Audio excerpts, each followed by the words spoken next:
24 సంవత్సరాల అబ్బాయి ఉండేవాడు. అతను ఒక కిరాణా షాప్‌లో పనిచేసేవాడు. పాపం అతని తల్లిదండ్రులు చిన్నప్పుడే చనిపోయారు. తన అనుకునేవాళ్ళు ఎవరు లేరు.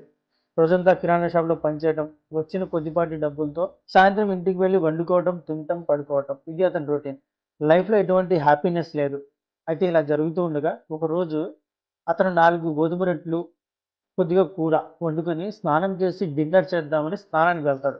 వచ్చేసరికి 4 రొట్టెల్లో 3 రొట్టెలే మిగులుతాయి. సర్లే ఏ ఎలుకో తీసుకుపోయి ఉంటుందని ఉన్న దాంట్లో సరిపెట్టుకుంటాడు. రెండో రోజు కూడా సేమ్ రిపీట్ అవుతుంది. అతను మళ్ళా లైట్ తీసుకుంటాడు. ఉన్నంతలో అడ్జస్ట్ అవుతాడు. మూడో రోజు కాపలా కాసి మరి ఆ రొట్టె తీసుకువెళ్తున్న ఎలుకని పట్టుకుంటాడు. అప్పుడు ఆ ఎలుక ఈ అబ్బాయితో ఇలా అంటుంది. "ఈ రొట్టె దేవుడు నా కోసం రాసిపెట్టాడు. నా రొట్టె నన్ను తీసుకుని వెళ్ళలేవు" అని గట్టిగా అంటుంది. అప్పుడు ఆ అబ్బాయి, "ఇలా చూడు ఎలుక రాజా, అతి కష్టంగా రోజంతా పనిచేసి చాలా కొద్దిగా సంపాదించిన డబ్బులతో 4 రొట్టెలు మాత్రమే చేసుకోగలుగుతున్నా. అందులో నువ్వు కూడా తీసుకుపోతే నేనేం తినాలి" అని చాలా బాధపడుతూ నా జీవితం ఎప్పుడు మారుతుందో అనుకుంటాడు. ఇంతలో ఆ ఎలుక కలుగజేసుకొని, "నీ ప్రశ్నలన్నింటికి సమాధానం ఒక చోట దొరుకుతుంది" అని అనడంతో ఆ అబ్బాయి చాలా క్యూరియస్‌గా, "ఎక్కడ దొరుకుతుందో చెప్పు" అంటాడు. మన ఊరికి ఎడమ వైపున దూరంగా ఉన్న పర్వతం పైన ఒక సాధువు ఉన్నాడు. అతను దేవుడు అనుగ్రహం పొందిన వ్యక్తి అని అందరూ అంటుంటారు. అతని దగ్గరికి వెళ్తే నీకు సమాధానం దొరుకుతుంది అని చెప్పి ఆ ఎలుక రొట్టెని తీసుకొని వెళ్ళిపోతుంది. ఆ అబ్బాయి ఎలుక మాటలు నమ్మేసి కిరాణా షాప్‌లో 4, 5 రోజులు సెలవు పెట్టుకొని ఆ సాధువుని కలవడానికి పొద్దున్నే బయలుదేరతాడు. అలా నడుస్తూ నడుస్తూ సాయంత్రం అయిపోతుంది. దారిలో అతనికి ఒక ఇల్లు కనపడుతుంది. ఆ ఇంటి ఓనర్ అమ్మని ఈ రాత్రి నేను ఇక్కడే విశ్రాంతి తీసుకుంటానని పర్మిషన్ అడుగుతాడు. ఆ ఓనరమ్మ సరేనని, ఇంతకీ నువ్వు ఎక్కడికి వెళ్తున్నావు అని అడుగుతుంది. పర్వతం పైన సాధువుని కలవడానికి వెళ్తున్నా. అతనితో నా జీవితం ఎప్పుడు మారుతుందో అడుగుదామని వెళ్తున్నా అంటాడు. వెంటనే ఓనరమ్మ, అయితే నాకు ఒక 20 సంవత్సరాల కూతురుంది. తను పుట్టినప్పటి నుండి మాట్లాడలేదు. తను ఎప్పుడు మాట్లాడుతుందో అడిగి రావా అని కంటతడి పెట్టుకుంటుంది. బాధపడకండి, నేను తప్పకుండా అడిగి మీ ప్రశ్నకు సమాధానం తీసుకొస్తాను అంటాడు. రాత్రికి అక్కడే రెస్ట్ చేసి ఉదయాన్నే బయలుదేరతాడు.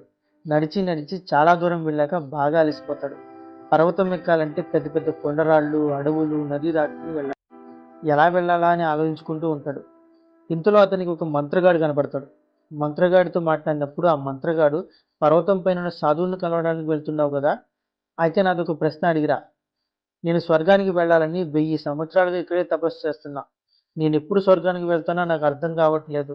నా ప్రశ్న అడిగి రావా" అని అడుగుతాడు. "నేను నిన్ను నా మంత్రదండంతో కొండలు, అడవులు దాటిస్తా" అని అతని మంత్రదండంతో కొండలు, అడవులు దాటిచ్చేస్తాడు. ఇక చివరికి ఒక నది దాటుకుని వెళ్ళాలి. ఎలా దాటుకుని వెళ్ళాలా అని ఆలోచిస్తూ ఉండగా నది ఒడ్డున అతనికి ఒక పెద్ద తాబేలు కనబడుతుంది. ఆ తాబేలుని హెల్ప్ అడుగుతాడు. దాన్ని వీపు మీద కూర్చోబెట్టుకుని ఆ నదిని దాటించమని రిక్వెస్ట్ చేస్తాడు.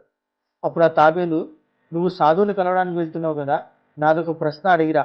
నేను 500 సంవత్సరాలుగా ఈ నదిలోనే ఉన్నా.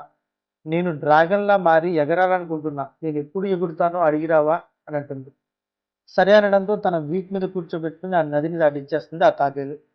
ఫైనల్లీ ఆ అబ్బాయి సాధువు దగ్గరికి చేరుకుంటాడు.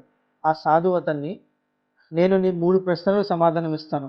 అడుగు నువ్వు ఏం అడగాలనుకుంటున్నావో" అనడంతో ఈ అబ్బాయి ఆలోచనలో పడతాడు. ఎవరి ప్రశ్నని అడగాలి? ఎవరి ప్రశ్నను వదిలేయాలి? అయితే అతనికి మొదట ఆ తల్లి గుర్తుకొస్తుంది. తన 20 సంవత్సరాల కూతురికి మాటలెప్పుడొస్తాయో అడగాలి. ఆ తర్వాత 1000 సంవత్సరాలుగా తపస్సు చేస్తున్న మంత్రగాడు గుర్తుకొస్తాడు. అతను స్వర్గానికి ఎప్పుడు వెళ్తాడో అడగాలి. నెక్స్ట్ 500 సంవత్సరాలుగా నదిలోనే ఉన్న తాబేలు గుర్తుకొస్తుంది. డ్రాగన్‌లా మారి ఆకాశంలో ఎప్పుడు ఎగురుతుందో తెలుసుకోవాలి. ఎట్ లాస్ట్ తన ప్రశ్న. తన గురించి ఆలోచిస్తే తను ఉదయం నుంచి సాయంత్రం వరకు పని చేసుకొని, ఏదో ఒకటి తింటూ బానే కాలం గడుపుతున్నాడు. సో, నా ప్రశ్న ఒకటి వదిలేసి వీళ్ళ ముగ్గురి ప్రశ్నలకు సమాధానం అడగడమే కరెక్ట్ అనుకుని, సాధువుని తన మొదటి ప్రశ్న అంటే ఆ అమ్మాయి ఎప్పుడు మాట్లాడుతుందో అడుగుతాడు. అప్పుడు ఆ సాధువు అమ్మాయికి పెళ్ళైన వెంటనే మాట్లాడుతుందని చెప్తాడు. తర్వాత రెండో ప్రశ్న అడుగుతాడు. మంత్రగాడు ఎప్పుడు స్వర్గానికి వెళ్తాడు అని. దానికి ఆ సాధువు ఇలా అంటాడు. ఎప్పుడైతే మంత్రగాడు తన మంత్రదండాన్ని వదిలేస్తాడో అప్పుడు స్వర్గానికి వెళ్తాడని చెప్తాడు. ఇక మూడో ప్రశ్న. తాబేలు డ్రాగన్‌లా ఎప్పుడు ఎగురుతుందని అడిగితే, తాబేలు ఎప్పుడైతే తన కవచాన్ని విడుస్తుందో అప్పుడు డ్రాగన్‌లా మారి ఎగురుతుందని చెప్తాడు. ఇక ఆ అబ్బాయి సరేనని సాధువుకి సాష్టాంగ నమస్కారం చేసి తన తిరుగు ప్రయాణం మొదలుపెడతాడు.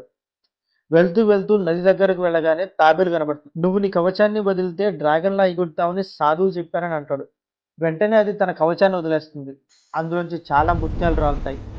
"అవి నేనేం చేసుకోను, నువ్వే తీసుకో" అని తాబేలు డ్రాగన్‌లా మారి ఎగిరిపోతుంది. తర్వాత మంత్రగాడు కనబడతాడు. "నీ మంత్రదండాన్ని వదిలేస్తే నువ్వు స్వర్గానికి వెళ్తావని" చెప్తాడు. మంత్రగాడు, సరే అయితే ఇది నువ్వే తీసుకో అని ఆ మంత్రదండాన్ని ఇచ్చేసి స్వర్గానికి వెళ్ళిపోతాడు. చివరికి ఆ తల్లి దగ్గరికి వెళ్తాడు. నీ కూతురికి పెళ్లి చేసిన వెంటనే మాట్లాడుతుందని చెప్తాడు. అప్పుడు ఆ తల్లి, నీకంటే మంచి మొగుడు నా కూతురికి ఎక్కడ దొరుకుతాడు అని చెప్పి వాళ్ళిద్దరికీ పెళ్లి చేస్తారు. పెళ్ళైన వెంటనే ఆ అమ్మాయి, కొన్ని రోజుల క్రితం మా ఇంటికి వచ్చింది నువ్వే కదా అని అడుగుతుంది. అంటే ఆ అమ్మాయికి మాటలు వచ్చేసాయి. ఫైనల్లీ ఈ అబ్బాయి దగ్గర చాలా డబ్బు వచ్చేసింది. ఎందుకంటే తాబేలు దగ్గర ముత్యాలు దొరికాయి. పవర్ వచ్చింది. ఎందుకంటే మంత్రగారి దగ్గర మంత్రదండం దొరికింది. ఒక మంచి అమ్మాయితో పెళ్లి కూడా అయిపోయింది. So life happy. ఇవన్నీ అబ్బాయికి రావడానికి కారణం, అతను తన ప్రశ్నను సాక్రిఫైస్ చేసి మిగతా ముగ్గురికి ఇంపార్టెన్స్ ఇచ్చాడు.